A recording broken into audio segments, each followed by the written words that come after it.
Salam sehat sahabat belajar.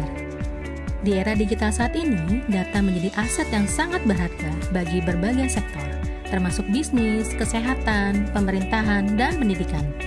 Di video kali ini, kita akan menggali lebih dalam tentang visualisasi dashboard stunting. Dashboard merupakan kombinasi visualisasi data dalam satu tampilan interaktif yang menyajikan data dalam satu layar untuk memudahkan pemantauan dan pengambilan keputusan. Jadi, pastikan kalian tidak ketinggalan ya. Indikator yang penting ada dalam dashboard stunting ini dapat dikelompokkan menjadi 3 kategori besar, yaitu indikator utama, indikator gizi spesifik, dan indikator gizi sensitif. Yang pertama adalah indikator utama. Indikator ini mencakup prevalensi stunting dalam bentuk persentase, distribusi stunting berdasarkan wilayah, perbandingan stunting antar tahun, dan perbandingan stunting berdasarkan kelompok sosial ekonomi.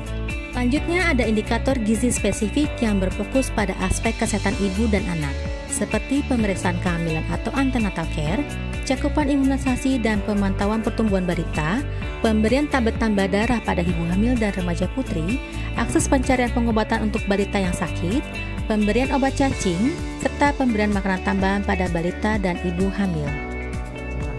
Terakhir, ada indikator gizi sensitif yang berkaitan dengan faktor lingkungan dan kesejahteraan keluarga, seperti akses sanitasi layak, jaminan kesehatan, pendidikan anak usia dini atau PAUD, program keluarga berencana, bantuan sosial, rumah sehat, ketahanan pangan keluarga, dan keragaman pangan bagi balita. Pemilihan data harus dipastikan terbaru, valid, serta bersumber dari lembaga yang kredibel. Salah satunya Kementerian Kesehatan, yang mempunyai sumber data yang dapat digunakan seperti data survei dan data rutin.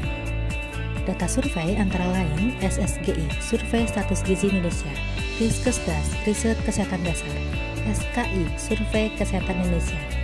Sedangkan data rutin seperti EPPGBM, Elektronik Pencatatan dan Pelaporan Gizi berbasis masyarakat.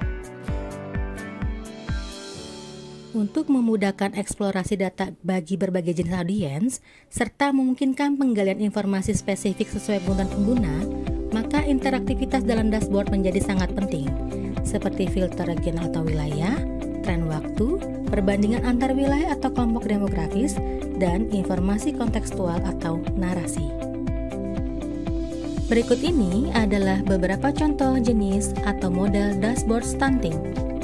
Pertama, diagram batang digunakan untuk membandingkan jumlah atau persentase stunting berdasarkan kategori tertentu seperti wilayah, usia, atau jenis kelamin.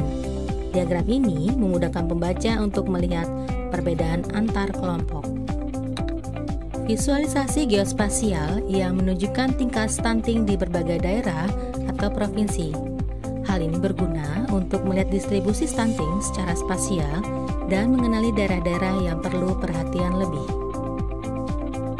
Gambar berikut adalah contoh model diagram garis yang dapat menjadi referensi kasus stunting berdasarkan waktu.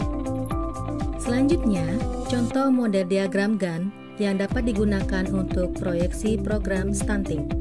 Gambar berikut merupakan contoh infografis stunting sederhana yang berisi ringkasan informasi untuk menyampaikan pesan dengan cara yang jelas, menarik, dan mudah dipahami. Hal terakhir yang perlu ditambahkan dalam dashboard yaitu keterkaitan stunting dengan beberapa indikator lainnya untuk keperluan analisis oleh pemangku kebijakan terkait. Berikut merupakan beberapa indikator utama yang saling berkaitan dengan stunting, antara lain tingkat pendidikan, pendapatan dan kemiskinan, kondisi sanitasi, dan akses layanan kesehatan. Sahabat belajar, berikut dashboard stunting yang telah kami buat. Terdiri dari diagram batang, garis, Gantt chart, infografis, geospasial, dan sebarannya.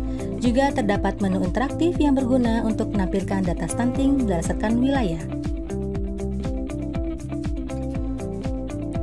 Itulah tadi selayang panda mengenai visualisasi dashboard stunting. Terima kasih sudah menyaksikan video ini sampai akhir. Semoga bermanfaat. Salam sehat sobat belajar.